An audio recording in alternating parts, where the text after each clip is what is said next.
Graça e paz, meus irmãos, como vocês estão? Espero que todos estejam bem. Sábado abençoado para todos vocês que está em casa. Louvado seja o nome do Senhor sempre. Amém. E aí, Hugão? E aí, meu irmão, como é que você tá? Tô bem, graças a Deus. E aí, tá ansioso? Lógico, e essa mulher maravilhosa. Mulher de Deus, hein, cara? Ô, rapaz. Antes de começar, meu nome é Alan Oliveira. Como você já sabe, meu nome é Hugo Tadeu. Estamos apresentando A Forja.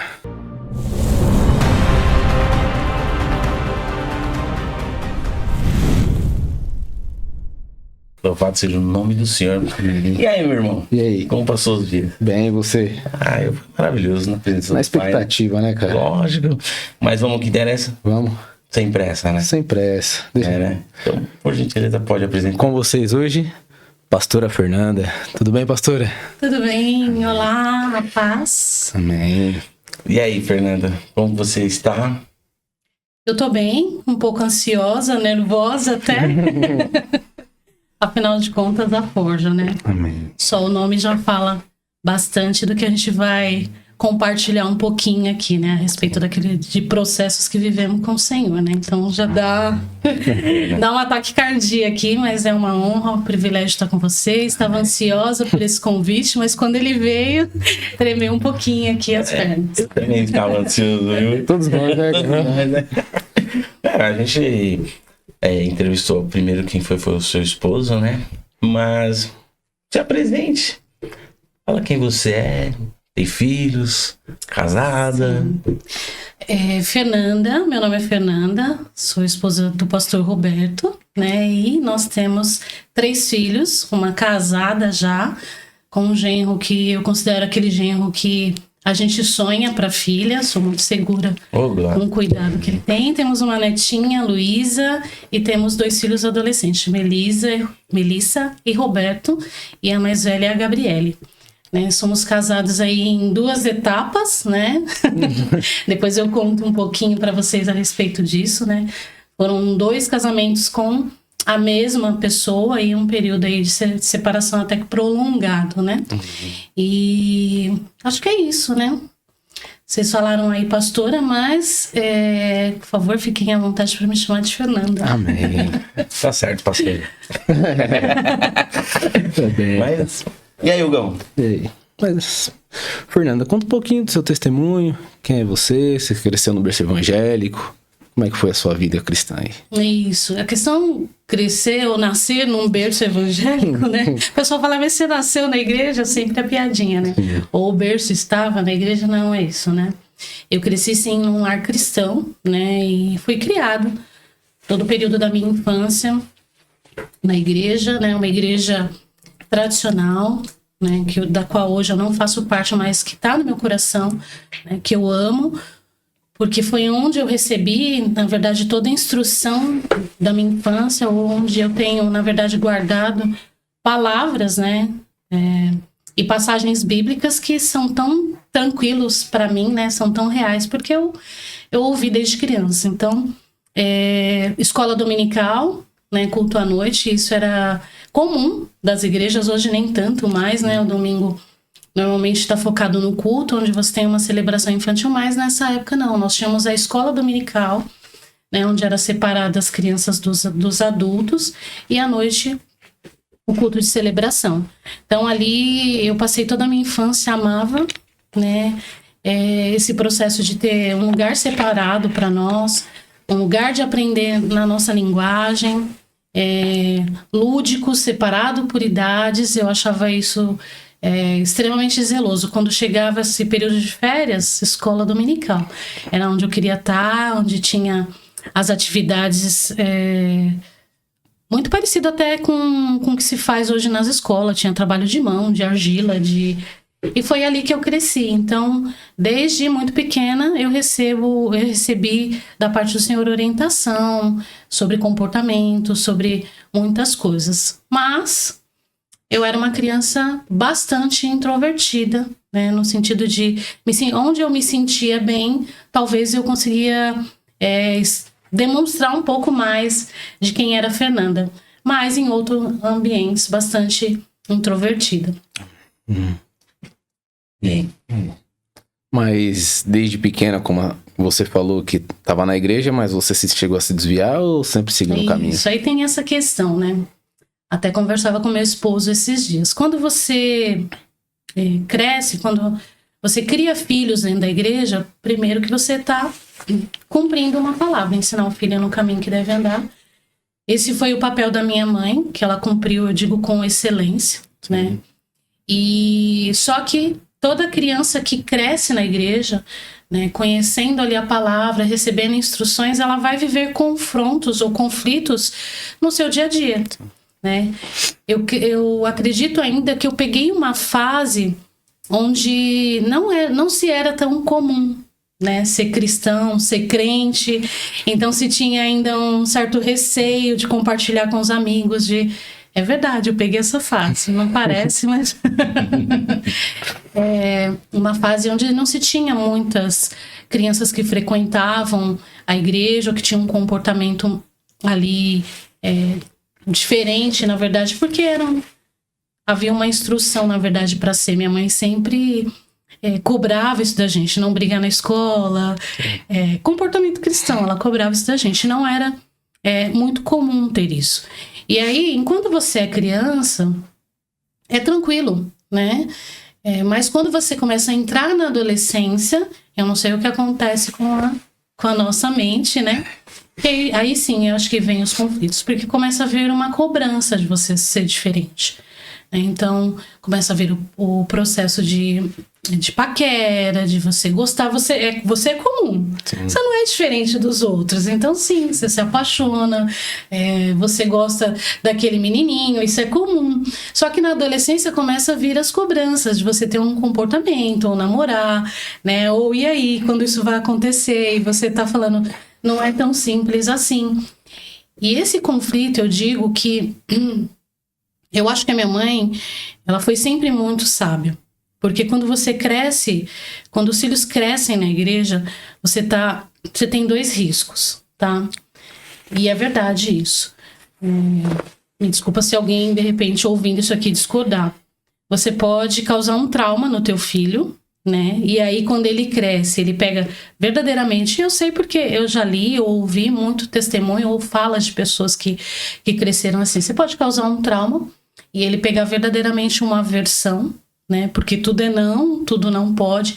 E eu creio que minha mãe, ela teve muito equilíbrio nisso, né? Me permitindo, às vezes, participar de um evento numa escola, ou sempre com uma orientação de ser diferente naquele espaço, mas não proibir, né? Com aquela firmeza de eu não poder estar em todos os lugares. Então, às vezes tinha uma festinha no meio do ano na rua, ela permitia que eu participasse. E eu creio que isso era de muita sabedoria. Ou, às vezes, estava tendo uma reunião mais prolongada, ela não me obrigava a ficar sentada ali do lado dela, né? Ela deixava a gente levar um lanchinho. E a escola dominical acontecia acima do templo, né, da nave da igreja. Então, ela permitia que a gente ficasse ali num outro espaço, batendo papo com outras crianças. Então, eu creio que isso fez com que eu não pegasse de verdade uma aversão, como eu já vi em alguns casos, né? Ou você ama tudo aquilo que você conhece, mas o fato é que você precisa viver ali um período de conversão, né?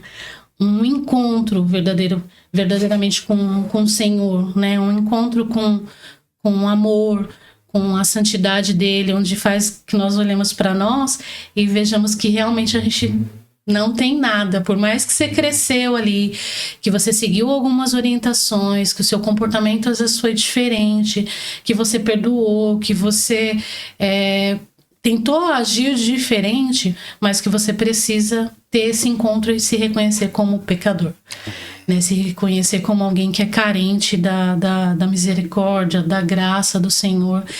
E eu precisei viver isso. E aí não tem como não dizer. Baseado da forma como eu cresci, então eu entendia que eu era muito correta na vida e que eu não precisava de muitas coisas. Então é um processo mais difícil para quem realmente cresce na igreja. Sim. Porque você precisa ser confrontado, né, por esse amor, né, e precisa reconhecer realmente que você é falha e que não é, de forma alguma, por ações, ou por obras, ou por comportamentos que a gente atrai, né?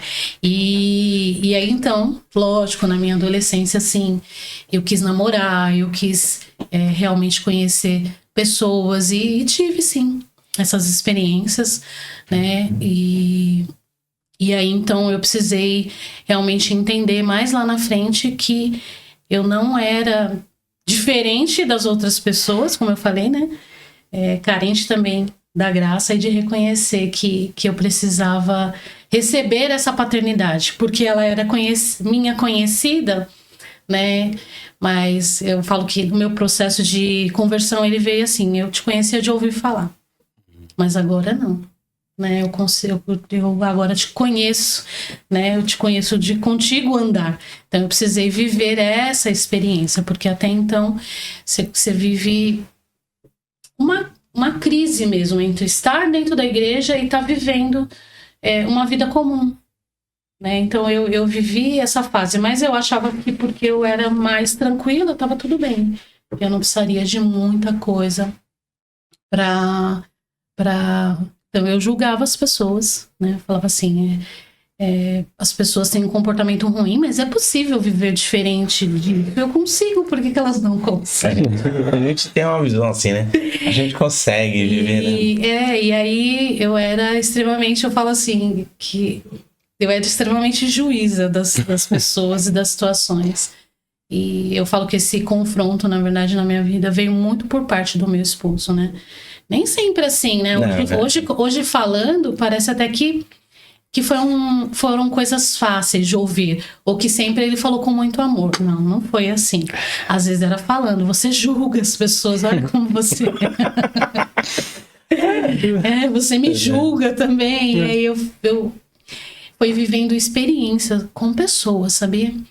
Foi do compartilhar delas, das dores delas e do quanto, na verdade, alguns processos são difíceis de serem deixados para trás, né? O quanto o pecado, na verdade, na vida de uma pessoa, às vezes é algo que tá tão enraizado que se torna comum. E aí foi olhando com amor, que um dia me encontrou, que eu realmente mudei a minha mentalidade, no sentido de passar a amar a pessoa e entender que o comportamento dela era algo que precisava, na verdade, desse amor para que ela realmente entendesse esse amor através da minha vida, que é um amor, né, que a gente transmite somente através de Jesus, porque de nós mesmos não é possível. E aí eu passei a amar a pessoa, né, e entender que todo o processo que ela precisava deixar só viria através desse amor, que constrange, né, e que faz você desejar ter uma mudança de vida. Amém. Ó, pastor, voltando aqui num assunto aqui, que você estava falando da juventude, quando a gente estava indo para a igreja, né? A minha tia me levava todo sábado de manhã, era sábado de manhã, na Adventista, lá da Vilma Flor. E eu ia porque lá tinha lanchinho, tinha desenho, né? E a gente ficava lá desenhando e eu gostava, né? Mas aí eu era muito maloqueiro, eu queria só saber de jogar bola e empinar pipa, né? E aí eu falava assim pra minha tia, mas vai ter tempo pra eu poder, tipo, jogar bola lá? Porque eu tinha uns moleques lá na rua lá que ficavam jogando bola na frente da igreja, né? Aí ela falava assim, não, se der, beleza. Aí eu catei e falei assim, será que eu vou ou não vou? Porque aqui eu vou jogar o dia inteiro. Lá não, lá eu vou ficar na salinha, né? E aí você falando do tempo, né? Até um certo tempo a gente vai. E depois na juventude, tipo, quando chega a uma certa idade, a gente já vai pensando já nas namoradinhas, né? Namoradinha, como você disse. E peguei outra fase, já não era minha tia que levava para Adventista. Já era meu primo. A gente ia jogar bola, se eu não me engano, eu acho que era de sexta-noite. Aí, sexta-noite, ele passava, não, domingo de manhã, a gente ia jogar bola de manhã. Aí depois ele comprava pão e frango assado. A gente assistia filme e comia. Aí de tarde ele se trocava, vamos pra igreja, a gente ia. Então ele conseguia me prender na casa dele até a hora de ir pro culto. Aí a mãe dele fazia um almoço da hora, né? E eu falava, e aí eu ia. Você ia Mas pra dar comida, né? Então, porque eu ficava lá assistindo um filme com ele, né? A gente passava na locadora, antigamente a gente tinha locadora. Então são várias pessoas que entram na nossa vida para poder nos levar para Cristo. Mas a gente não enxerga.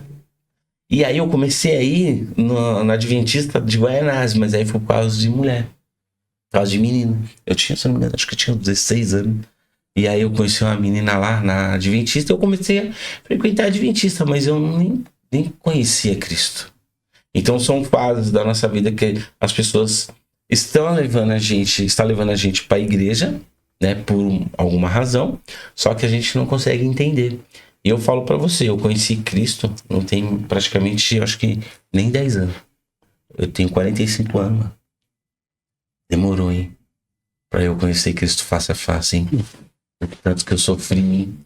Enquanto que eu sofri, eu fiz as pessoas sofrer, né? Comigo, né? Tentando me levar, né? Mas quando você lembra dessas experiências que você teve, ela te traz algo bom ou ruim? Olha, vou ser sincero pra você. Algumas coisas boas, que eu conheci bastante gente importante que até hoje eu tenho convívio, mando mensagem, gosto. São pessoas que elas cresceram realmente financeiramente e prosperaram como pessoa também, né? E algo ruim, a única coisa que eu penso que foi algo ruim foi algo que eu desapontei elas. Porque eu creio que elas levava eu para a igreja para eu poder ter o encontro com Deus. Só que isso não aconteceu. Porque eu não permiti, eu não quis. Essa é, eu acho que é uma grande diferença de eu pensar algo ruim, assim, para mim. Até desculpa, Titão. Hoje eu conheço Cristo, tá, meu irmão? Tia, também te amo, tia. Desde pequenininho eu lembro, lá na Vilma Flor. Né? Eu creio que essas pessoas eu desapontei, né? Peço perdão para Deus e para elas também.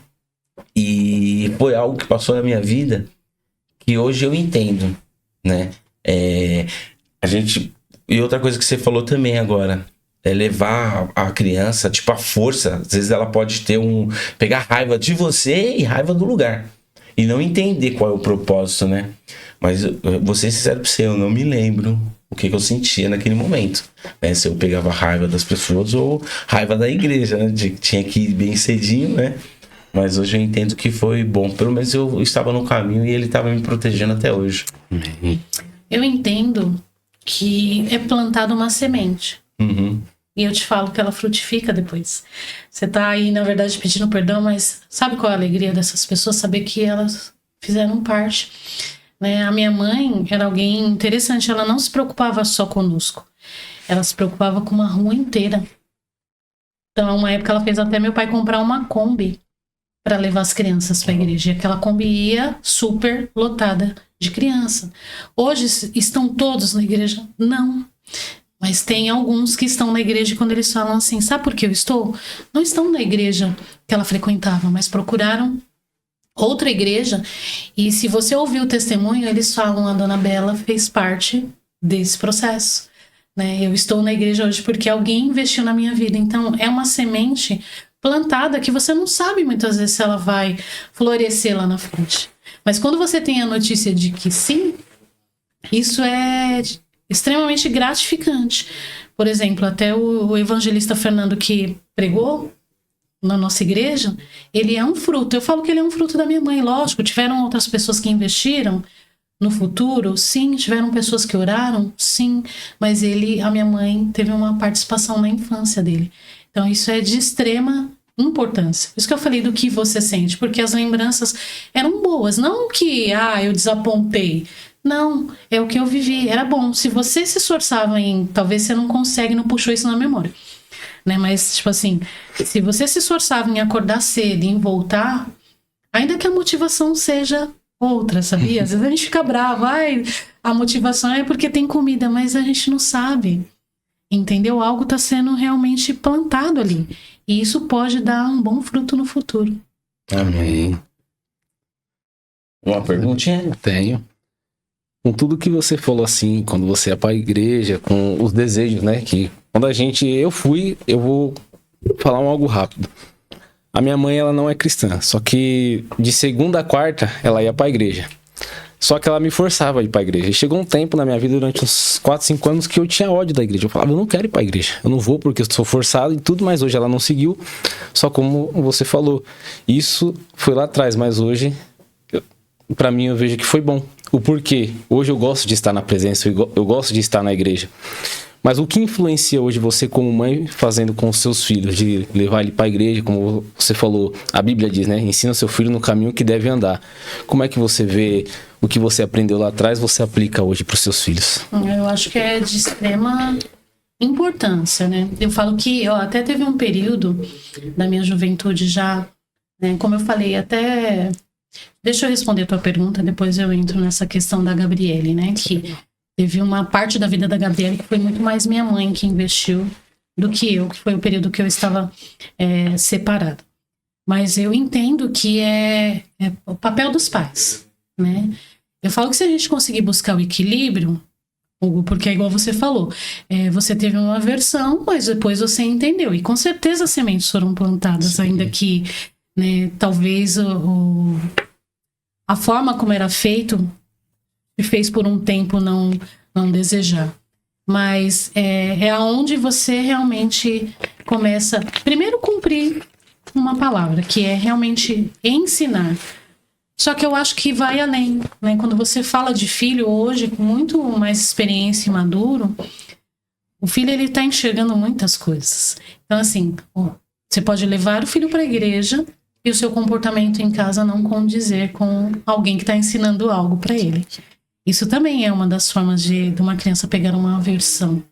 Tipo assim, dentro da igreja, isso que o pastor tem muito falado, né? Seu comportamento na igreja é um e dentro de casa é outro.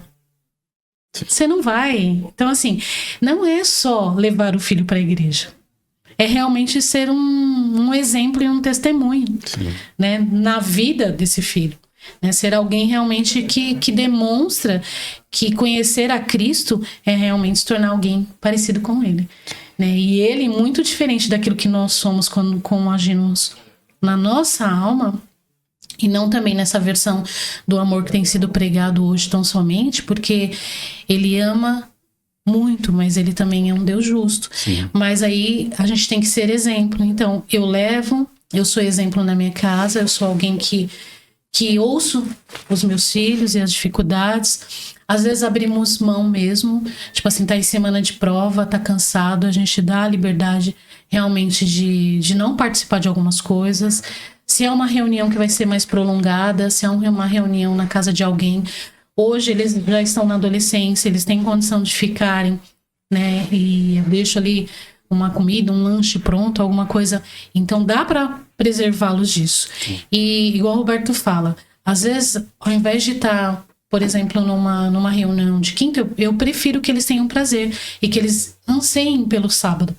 Sim. Que é a célula voltada para eles, né? Então, assim, realmente ter o equilíbrio do ensinar, né? Porque às vezes até numa bronca que você dá forçando um filho a estar, eu vou dizer que estar na igreja nunca é algo ruim, tá? Por mais que, igual você, pela sua experiência mesmo, Hugo. Mas você pode tornar essa experiência realmente prazerosa e conduzi-los para esse processo de conversão. E não é forçando, não é como muitas vezes no passado nós tínhamos reunião ou aconselhamento na casa de pessoas onde nós ficávamos até muito tarde, e aí o seu filho tinha que ficar ou no sofá ou na cama de alguém, ou na casa de um estranho. Então, hoje a gente busca muito esse equilíbrio. Sim. De realmente ser algo que eles estão lá, mas eles estão participando, eles gostam de estar. E é extremamente necessário que você tenha esse papel, né? Não dá para você ser cristão e deixar um filho crescer simplesmente sem acessar e sem ver também quais são as suas experiências. Ele vai olhar na tua casa se você é alguém que ora, se você é alguém que se relaciona, se você é alguém... Ele vai olhar. Sim. E é bem notável isso. Eu percebo que às vezes eles passam assim, eles olham mesmo. Né? Eu sei que talvez no futuro isso tenha... Quando a gente amadurece, né? Que eu falo que o amadurecimento é tudo de bom para nós. Que quando a gente olha para o nosso passado, você fala, meu Deus, como é horrível não ter amadurecimento, né? Olhar para as coisas, rejeitar muitas vezes os pais, né? Achar que aquilo que eles estão falando não faz sentido. E aí quando você amadurece, fala, como faz sentido? Como era verdade aquilo que eles estavam dizendo, né? Então é isso. É realmente ensiná-los, ensinar a começar a se apaixonar pela palavra, por Cristo. Eu acho que esse é o nosso papel, né? Não é só pegar a criança e falar, vamos, e senta aí, e fica quieto, hein? Não vai ficar, né? A gente conhece algumas igrejas que tem isso. Senta aí, fica quieto, sim. Ensinar a reverência, ensinar a se comportar, super, né? Também não dá para ter aquele filho mal criado que enquanto a reunião tá acontecendo ele tá derrubando as cadeiras e enfim, destruindo tudo, mas você entender que ele vai ter, às vezes vai ficar de ladinho ou vai ter um papel para riscar e tá tudo bem.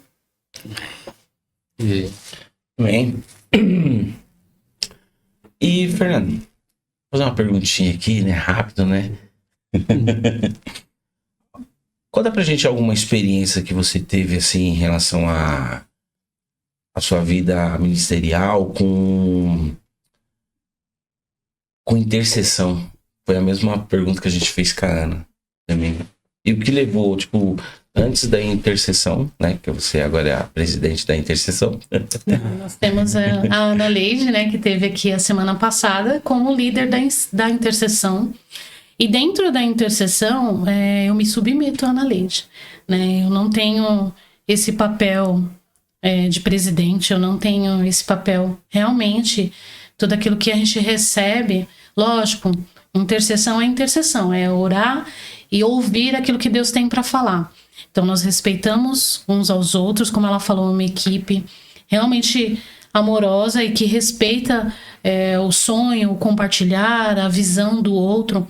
Nós respeitamos isso, mas tudo aquilo que é delegado, tudo aquilo que é decidido vem através da vida da Ana Leide, que nós entendemos que é a pessoa que Deus chamou, né? E eu sou extremamente feliz. Foi né? top, hein? Tanto que quando eu a convidei, ela chorou, né? E ela falou assim, Fê, eu sempre tive isso no meu coração, mas eu nunca busquei. E isso testificar na vida de vocês é algo muito de Deus para mim.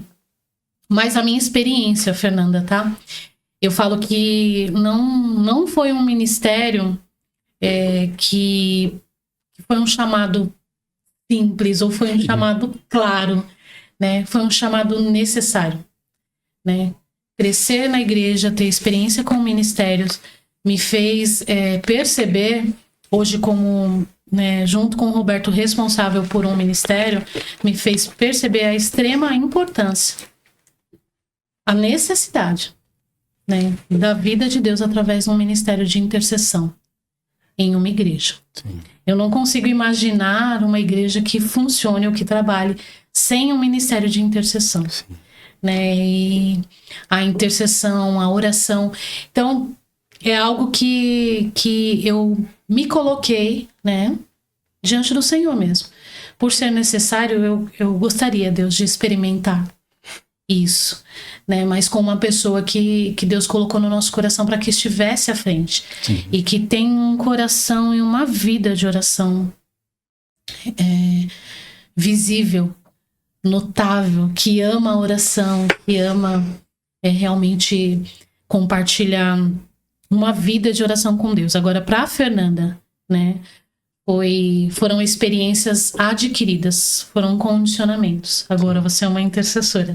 Então agora você vai ter momentos de oração que não são só pela sua família, não é só pela sua vida, mas é por um corpo, né, por uma congregação, por pessoas que se achegam, por pessoas que são trazidas, né? E eu falo que a oração, ainda que condicionada, ainda que você se condicionar a orar, ela é algo que talvez comece ali com uma certa dificuldade, né? Começa com uma busca, até com um esforço, eu posso dizer, mas que depois é extremamente prazeroso. E aí você vai, Aí você não vê mais a hora passar, você não quer mais sair daquela presença, você não quer mais deixar de contar pro Pai as coisas que estão no teu coração, as pessoas que estão vivendo situações que estão carentes de oração, que muitas vezes não sabem. Acho que na maioria das vezes não sabe que tem. Às vezes pode falar assim, eu pedi uma oração para você ali naquela igreja, a intercessão tal, mas ela não sabe que às vezes uma madrugada, que às vezes um momento ali você realmente se separou, né? E como bem disse a Ana, né? Isso é realmente o amor de Deus, não é algo nosso, não tem como ser algo nosso. Pensa, vocês. Você pode acordar numa madrugada e falar assim, eu vou orar pelo fulano de tal que nem sabe que você tá ali, frio, madrugada gelada. Tem que levar um monte de cobertor. Sim. Então é uma experiência. Eu falo que você vive uma experiência. E nós temos crescido junto, temos aprendido junto, que a intercessão ela significa que é realmente Deus procurar alguém para falar algo. Eu falo que quando Deus procura alguém para falar algo, Ele precisa nos encontrar. Sim. E como que é isso, Fernanda? Sabe como que é isso? É realmente Deus dar um livramento para alguém através de alguém que Ele levantou para orar. Quando Ele te convida para orar e fala, ora por tal pessoa, e você às vezes não sabe nem o que significa aquilo, e Deus promove ali um livramento que às vezes não é nem sabido por ninguém. Nem a própria pessoa sabe que viveu aquilo. Né? Você realmente... Deus fala assim, sabe fulano? Ele tá precisando de algo na casa dele. Vai lá e leva. Sabe fulano? Ele tá triste. É loucura. É uma experiência muito louca. Né? Do intercessor com Deus. Porque você tem que ser esse que ele busca. Né? Esse que ele quer, deseja trazer algo para a terra e ele te encontra. Então são essas experiências que nós temos vivido. Eu posso dizer que essa experiência que eu tenho desejado viver, nós entendemos que a gente ainda não alcançamos a perfeição disso, mas nós temos desejado do fundo do nosso coração. E entendemos que, na verdade, os muitos livramentos e o quanto o Senhor guarda a igreja também tem respaldo nas nossas orações. Sim. Né? Tipo assim, aquilo que a igreja pode ser lesada, aquilo que ela pode ser retalhada. Isso nos faz a mudar de vida, né? Porque você está se colocando na brecha por alguém, então você não pode ter brecha. Porque senão você vai ser encontrado nessa guerra. Né? Então, é isso. E isso entra também muito... Se eu estiver errado, a senhora pode até me falar... A parte do amor, que é você deixar suas dores para entrar nas dores de outras pessoas. É muito. Por isso que eu falo, é uma experiência louca com o Senhor. Louca, porque... E você também aprender a ouvir, né? Tipo assim, não só falar, mas ouvir o que Deus tá dizendo. E sim, né? Esses dias nós temos aí... Nós estamos em oração na madrugada e aí eu falei, Deus, eu preciso até anotar, porque tem pessoas novas chegando na igreja. E aí você vai lembrando o nome de pessoas e vocês estão dormindo. Vocês estão no quentinho do cobertor de vocês. E nós estamos, é amor. Não tem como ser. E é um amor de Deus, não é um amor da Fernanda. Sim. É um amor de Deus. Entenda, a Ana Leide mesmo, sexta pro sábado teve o Acampa Dentro, né? E ela tava orando perto lá do púlpito lá, uma gritaria tão grande, mas isso, a gente tava escutando a oração dela e o choro dela. E aí a Sueli falou assim, pede pras crianças falar um pouco baixo. Aí eu até falei, o choro. Aí tá bom, aí começaram a diminuir, daqui a pouco começaram a aumentar de novo. E mesmo assim a gente escutava o clamor da Ana Leide.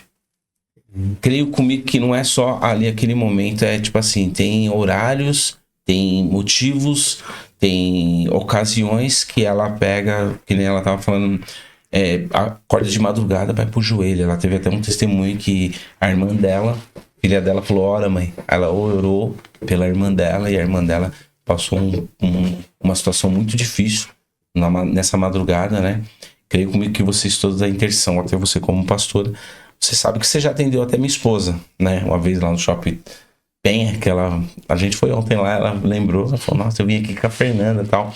Creio comigo que isso é com muitas mulheres que pedem socorro, né? Elas pedem socorro, é um modo de pedir socorro, que nem eu falo. Quando eu falo assim, mando mensagem pro Roberto, né, pro pastor, e aí, mano, beleza. Mas quando eu falo, e aí, pastor, mano, ele já fala, fiote, que tá pegando. Ele já até sabe A forma que você fala. forma que eu tô pedindo socorro. E às vezes muita gente pede socorro apenas numa mensagem. E aí, ali você já entende, tipo assim, meu, tá precisando de mim. Preciso orar, preciso conversar com ela, preciso entender o que ela tá passando pra poder. Isso não é algo de ego, é algo de Deus. Isso a gente só vai entender. Eu realmente, Fernando, vou ser sério, eu não entendo. Ainda não tô começando a entender. Mas eu só vou entender realmente que eu tô no raso ainda, sabe? A gente teve até uma ministração lá na igreja lá que começa pelo calcanhar, joelho, aí vai subindo. Meu, ela sobe até, eu acho, a cintura, depois desce de novo. Depois a cintura desce de novo. Tipo assim, é um processo que a gente leva, né? Pra gente poder entender o processo que a gente vai levar pro resto da nossa vida, né? E eu creio comigo que vocês já estão, tipo, sem pé, mano. Vocês já estão, tipo, né? Por quê? Porque a vida que vocês levam é a mesma que a minha. Só que a experiência com o Senhor é diferente. Não vamos falar que é tudo igual, que é diferente. Eu não acordo 3 horas da manhã para orar. Eu não acordo 5 horas da manhã para orar. Às vezes, raramente, vamos orar que nem a gente hoje, vamos fazer um jejum. Faz um mês que a gente tá... Nem reunião a gente tá conseguindo fazer, porque não tem tempo. Aí quando chega em casa, meia-noite, pum, capota, cansadão, sabe? Mas isso é algo que a gente tem que ser tratado, né? A gente tem que colocar para Deus em relação a isso. Mas vocês, mulheres da intercessão, mano, vocês são a mulher do coque, mano. Eu queria entender, tipo, de verdade, assim, sabe? Tipo, eu sei que dói levantar 3 horas da manhã, sabe? A carne grita. Mas eu acho que fala pra gente esse amor de Deus para levantar, colocar o joelho no chão e falar, vou orar pelaquela família que às vezes ela nem sabe que você tá orando por ela. Essa experiência pra gente. Não dá pra fazer coque, né? O cabelo é curtinho. Mas eu falo, Ana, interessante isso que você falou, né? Vocês já estão imersos, né? É o que a gente busca, mas não é o que a gente vive sempre, irmão. Não é, né? A vida do cristão, ela é constantemente, ela é diariamente, ou como diz meu esposo, basta cada dia o seu mal. Então tem dia, assim, que você não vai estar bem, e tem dia que vai ser uma decisão. Uma decisão racional daquilo que você entende que precisa fazer.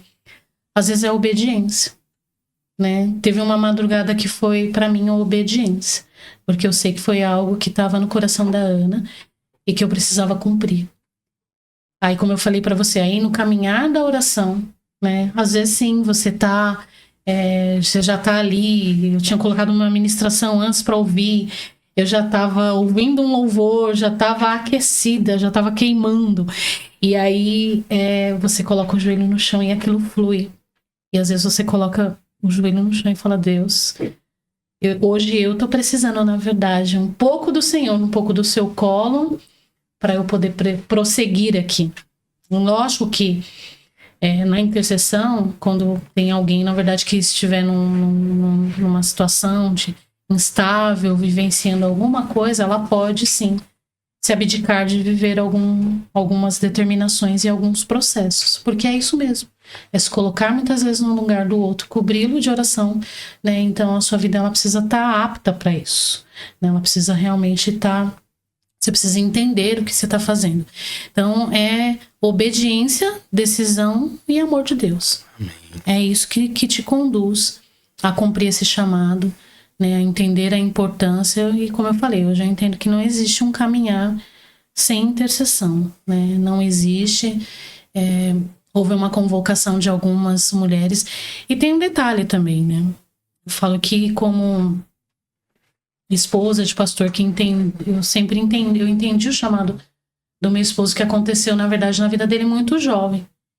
E que por conta dessa caminhada na vida, de cabeçadas, de realmente até de afastamentos, ela foi deixada para depois, né? E ela veio na vida dele já em um outro tempo bem distante, né? Porque desde os 17, 18 anos que a gente ouvia. Então eu sempre soube que eu estaria nesse lugar, né? Envolvida no ministério, mas sempre amei, né? Desde de jovenzinha, com dificuldade, na verdade, em falar muito, de relacionar ou de confiar em pessoas, eu sempre soube que o meu papel seria, na verdade, completamente envolvida no ministério. E uma das coisas que eu entendo que é de extrema importância para mim e que eu gosto, né? Até compartilhei isso um pouco com o Hugo ali, é conhecer os ministérios, é conhecer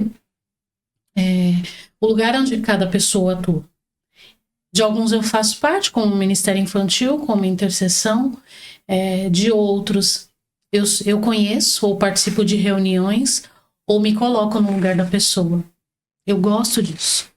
Eu gosto de saber o que é para um irmão ir para um culto e ficar lá fora cuidando da recepção ou de um estacionamento. Ele abriu mão, na verdade, está sentado numa cadeira. E eu não gosto de ser a pessoa que não pensa nisso. Que chega, entra, senta lá num lugarzinho e olha só para mim. Eu gosto de saber sobre o irmão que foi lá num sábado, entregou um sábado dele para deixar a igreja limpa para nós. Então eu me sinto na obrigação, como alguém, né, na verdade que está à frente de um ministério, de realmente conhecer e saber. Primeiro que alegra nosso coração, de fato, muito, porque quando a gente vê irmãos servindo com um coração, que às vezes você não precisa falar, você não precisa pedir, é algo que o pastor tem falado muito, né? Tudo que tiver que fazer, faça como para o Senhor, né? Não para homens. E você é nítido isso na vida de algumas pessoas.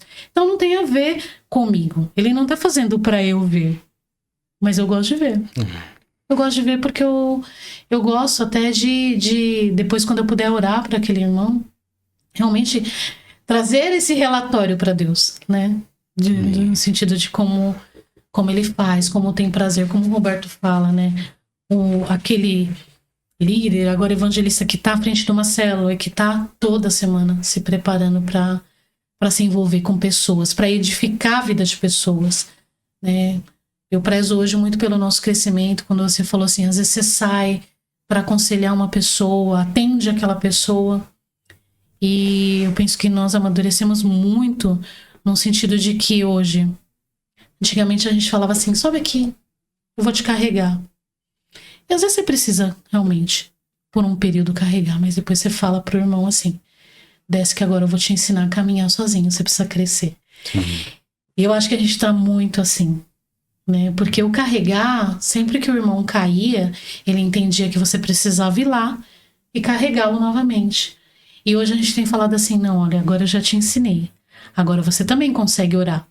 Você também consegue tomar decisões assertivas. Você também consegue sentar com a tua esposa e mesmo em meio aos conflitos, realmente tomar as decisões corretas, realmente tomar caminho certo, decisões corretas. Então isso é crescer, né? É parar de dar leite por mão, e isso tira um peso enorme de cima daquele que lidera.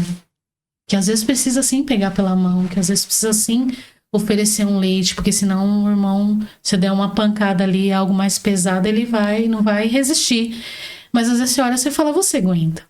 Deixa eu te ensinar uma coisa, deixa eu te ensinar a caminhar, você tá crescendo. Você já tá na hora de começar a ensinar outros.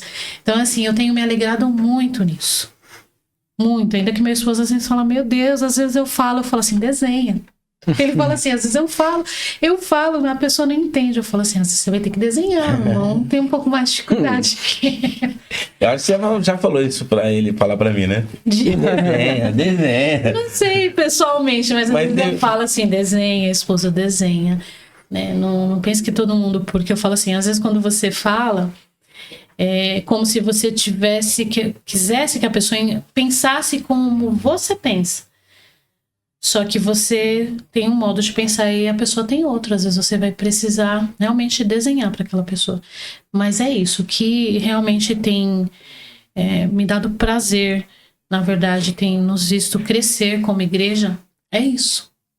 Né? É realmente ensinar pessoas a formar discípulos, né? E não mais bebês espirituais que constantemente precisam ser carregados. Sim. Mas discípulos que olham e falam assim, olha como eu faço. Observa como eu faço, você também pode fazer.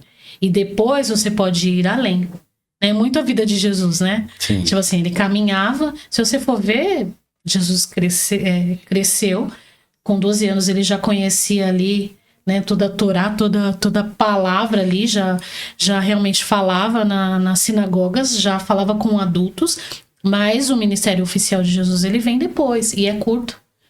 Né, ele tem ali um período mais ou menos de 3 anos para poder ensinar aqueles homens que não eram muito fáceis ou nada fáceis a falar, me observa, deixa eu te ensinar. É assim, para que depois eles fossem além. E ainda ele os liberar para que realmente fizesse obras maiores. Então esse é o papel, né, do líder, esse é o nosso papel. É realmente olhar para uma igreja, um povo que o Senhor nos confiou e falar, vocês podem ir além. Eu acho que você que ainda está com jovens, é mais ainda.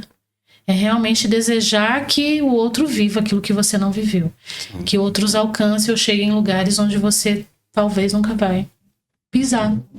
Né? E você poder fazer parte disso, eu já acho que é suficiente. Né? Eu já acho que tem um peso aí de recompensa, na verdade. Ver filhos crescer e falar assim, hoje eu tive uma situação aqui, mas já resolvi. Os jovens lá, eles são muito inteligentes, viu? Eles são muito inteligentes, muito dedicados. Às vezes tem uns 2 ou 3 lá que dá vontade de dar uns rodos, sabe? Tô brincando, não bato não, tá? Nem vontade tem, tá bom? Mas é um modo de dizer, gosto muito deles, eles gostam muito de mim, eles gostam de me zoar tanto. Rapaz, briga de travesseiro nesse acampamento aí que teve lá. Foi maravilhoso. Nossa, eu bati tanto no Murilo. Nossa, peguei o travesseiro, bati tanto nele. Foi na Isa. Arrastei ela com o colchão pro meio. Puxei. Mano, eu me diverti que nem criança. No meio deles eu sou que nem criança. Mas o importante, eu e a Sueli, a gente passa para eles algo para eles não cometer os erros que nós cometemos. Tipo, esquecer de Deus nesse momento que ele está. Porque ele não pode esfriar nesse exato momento. Eles têm que continuar no fervor ainda, no aquecimento do caminho deles. E a gente passa as experiências que a gente teve, né? Porque é a mesma coisa. O que eu falo para eles é o que eu falo para os meus filhos. Você já teve experiência com seu pai. Então já sabe, né, filhão? Não pode beber, não pode fumar, não pode usar droga. Sabe o que seu pai fez e com isso a vida do seu pai como que foi. Aí o Matheus até fala, né? Não, pai, pode ficar sossegado com isso daí. Eu já tenho exemplo de casa. Eu falei, isso aí, filhão. E a gente passa isso para as crianças. E o bom é que quando a gente está falando, eles estão tudo prestando atenção. E eu tenho certeza que eles carregam isso dentro deles. Eles não esquecem o que a gente fala, sabe? Lá os jovens não esquecem, não. É interessante isso, porque eu falo assim que é uma vida que não é uma vida de hipocrisia, né? Mas de experiências que nós tivemos na vida e que hoje a gente pode aconselhá-los, né? Tipo assim, às vezes a gente fala assim, mas eu conheço famílias que esquecem, que elas escondem quem foram no passado, como se tivessem sido pessoas sempre corretas e hoje os filhos tivessem que olhar e falar assim, não, meus pais não tiveram essa experiência. E a gente poder falar assim, eu tive essa experiência e deixa eu te falar, não queira viver ela. Exato. Porque as consequências são muito ruins. Então eu falo que isso é uma vida de transparência. Realmente de dizer aquilo que Deus fez na minha vida. O Roberto fala isso, né? Olha, Deus fez. Mas às vezes pode não acontecer na vida de outros, até pela dureza do coração do outro, que você não consegue conduzir. Então a gente tenta compartilhar as experiências para que eles não vivam, não passem por aquilo que a gente passou, né? Eu falo que isso é uma vida de transparência, realmente, não de vergonha, porque eu entendo que Deus me curou e me sarou, e hoje eu posso falar de quem era a Fernanda do passado e falar quem é a Fernanda hoje e te aconselhar realmente. Tudo é seguido, não, né? Tem alguns que vão preferir viver as experiências, mas se puder ouvir nossos conselhos e obedecer, com certeza vai colher. Interessante você falando de jovens, eu compartilho da experiência dos meus filhos, né? Nessa vivência, nessa nova vivência deles, na verdade, no meio dos jovens. O Betinho falou assim, mãe, eu vou ter assim agora, começou a colocar regra, eu vou acordar tal horário, e aí eu vou arrumar minhas coisas, e tal horário eu vou ter um momento de devocional, e eu vou ter esse horário de leitura, e eu não precisei falar para ele. É só a vida conduzindo ele para esse lugar. A Mel, ela já não compartilha, mas é algo que eu sei que ela faz. É igual nessas disputas aí, tem que ler, ela fala assim, eu li o livro inteiro, e tudo aquilo que eu aprendi hoje serve para eu estar segura, conhecendo um pouquinho mais. Então, isso é prazeroso. É quando você vê que, tipo assim, tanto o ministério quanto a vivência em casa tem cumprido o papel de levá-los para esse lugar onde eles buscam sozinhos. Isso é bom. Teve uma experiência também com o Gabriel, né? O nosso filho lá. E a gente estava voltando uma vez da célula, e eu e a Sueli, a gente voltou quebrando o pau, Fernando. Nossa, discutindo uma gritaria. Te juro, a gente entrou dentro de casa, mano. Ele olhou e falou, calma aí. Que é isso? Vocês acabaram de voltar da igreja e estão discutindo desse jeito. Tipo, pra voltar desse jeito, pra que vocês são?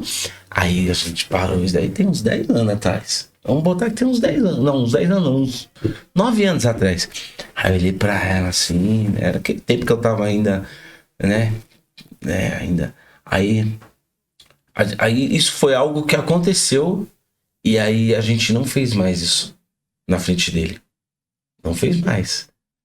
Tudo que a gente tinha pra discutir, a gente guardava o carro e discutia dentro do carro. Mas na frente dele não. E aí a gente começou a orar, tipo, em casa. A gente quebrou esse círculo de discussão que a gente tava sempre tendo, né? Foram muitas conversas. E a gente começou a colocar louvor, de vez colocar música, né, tipo romântica, outro tipo de música que não fala nada, apologia, nada, sabe? Mas um MPB. E a gente começou a colocar louvor, a gente começou a cantar, mesmo com raiva um do outro, brigando, né? A gente acordava num domingão, tinha discutido um sábado. Ela não queria olhar na minha cara, porque eu sempre era o errado, né? Eu admitia, né, mano? Aí colocava o louvor, mas a gente, beleza, aí foi indo. E hoje ele é convertido, porque eu tenho certeza, foi através da oração dela e ele viu a mudança dentro de casa. Sim. Sabe? E a gente não discutia mais. Às vezes, hoje ele dá até risada. Quando a gente começa, aí ele, Alan, você não entendeu ainda? Eu falei, tá certo. Eu tô errado, ela tá certa, tá bom. É isso mesmo. Tipo assim, né? A gente, não tem discussão mais, assim, sabe? E aí a gente começou a entender que realmente a gente tem que ser dentro de casa o que a gente é lá fora. Não pode ser esconder o que tá dentro de casa. A gente é uma pessoa lá fora, com os irmãos, com as pessoas, paz e amor, tudo bem, como você tá, graça e paz. E em casa, a gente chega em casa, quebrava o pau. E aí, o que acontece? Deus falou pra mim assim, é bom você colocar sua vida dentro de casa na linha, porque senão eu vou te envergonhar. E é isso que ele fez, sabe? Ele falou, eu vou te envergonhar. Porque você tem que ser a mesma coisa que você é dentro de casa, tem que ser lá fora. Você não pode tratar as pessoas melhor do que dentro de casa. Sim. Você tem que tratar as pessoas bem lá fora, principalmente dentro de casa. E a gente começou o tratamento. Foi um período muito difícil, porque o inimigo, ele não quer que você fique bem com o seu cônjuge. Ele quer que você fique bem lá fora, mas com o seu cônjuge não. Porque ele quer desestruturar a sua família. Ele não quer saber lá fora. Ele quer saber lá dentro. E aí foi onde eu e a Sueli, a gente buscou muito entendimento da palavra do Senhor, muito aconselhamento com o pastor, sabe? Até com o Reginaldo, com a Ana Leide, sabe? Com o Sérgio, a gente ia andar de bicicleta, a gente conversava, né? O pastor Roberto, várias vezes eu ligava. Então, isso a gente começou a ter um tratamento. Eu creio que a semente que a gente, depois disso que a gente colocou dentro do Gabriel, foi onde ele levou para ele poder estar se convertendo. E ele se batizou, Fernando. Então, e eles nos ensinam muitas coisas, né? É isso que é interessante. Você ensina o filho e depois ele te ensina. É precioso isso. Pastora não, Fernanda. Pra gente, pra quem tá nos assistindo, dá um recado como ser uma mulher, uma esposa de Deus, uma intercessora. Dá um recadinho pro pessoal que tá em casa nos assistindo. Bom, o que eu posso dizer como experiência, né? Eu falo que talvez se eu fosse compartilhar essa uma horinha aqui não daria tempo, né? Vai ter mais oportunidades, eu creio. Mês que vem. De compartilhar um pouquinho dos processos que eu vivi até chegar nesse ponto que estou hoje. Mas o que eu posso dizer hoje, né? A nossa vida, ela é decisões. Ela é pautada em decisões que nós tomamos, né? E eu decidi, na verdade, eu escolhi, fiz escolhas, por exemplo, ser uma mulher que busca a Deus e que tem prazer de meditar na palavra e obedecer, né? Somos perfeitos, não somos e jamais seremos, né? Alcançaremos a perfeição somente depois que nós encontrarmos e olhar nos olhos dele, né? O nosso amado. Mas até então a gente vai viver processos na vida, mas é uma decisão. Todo dia eu decido, todo dia eu escolho o Senhor. Todos os dias eu escolho ouvir a palavra e trazer para minha prática de vida diária, né? Todos os dias, ainda que querendo ou não querendo, eu decido orar. Todos os dias eu leio ali um pouquinho da palavra, às vezes mais, às vezes eu quero comer o livro, mas às vezes é um pouquinho realmente para não estar distante. Eu decido o jejum, eu decido amar e ser exemplo para os meus filhos, eu decido, na verdade, amar a congregação onde o Senhor me inseriu, né? Amar pessoas. Então eu falo que a nossa vida é decisão. Então, meu querido, irmãos, aqueles que estão ouvindo, entenda que seja qual for o processo que você possa estar vivendo na sua vida, de dificuldade, de crise, de falência, para qualquer área da sua vida, existe sim uma solução e ela é Jesus, né? Você pode procurar pessoas, você pode procurar esse podcast, realmente pedir ajuda, realmente pedir para que alguém sente, converse, te aconselhe, porque há esperança, há solução. É certo, Jesus é uma solução certa para qualquer situação que você possa estar vivendo, para que você possa viver uma vida em família, uma vida em sociedade, uma vida feliz, até que ele venha. Amém? Amém. Para você que tá em casa, pega a dica. Pega a dica, que é de graça. Amém? Amém. Pastora, muito obrigado por esse tempo precioso que você decidiu estar conosco, tá bom? Foi algo de Deus. Creio que, eu tenho certeza que vai ajudar algumas mulheres, porque é um convite irrecusável, tá bom? Mês que vem você tá de volta, tá bom? Para trazer algo em nossas vidas e na vida das mulheres que está em casa, né? Até da minha esposa também, que ela te ama muito, tá bom? E creio comigo que vai ser outro tempo maravilhoso, tá bom? Sabe que é irrecusável, tá bom? Não tem como. É que nem o pastor, né? E você que tá em casa, muito obrigado também. Creio que Deus ativou algo dentro de você através dessa palavra da nossa pastora Fernanda, tá bom? Não esqueça, curta lá, se inscreva no canal lá no YouTube, tá bom? Compartilha com os amigos, com familiares. Caso queira mandar alguma mensagem, alguma coisa assim, parecido, um pedido de oração, vai lá, pode escrever, manda lá um recadinho lá que a gente vai estar lendo e respondendo você, tá bom? Com todo o amor de Cristo, tá bom? Amém. Até sábado que vem. Até sábado que vem. Deus abençoe vocês. Tchau, tchau. Amém. Tchau, tchau.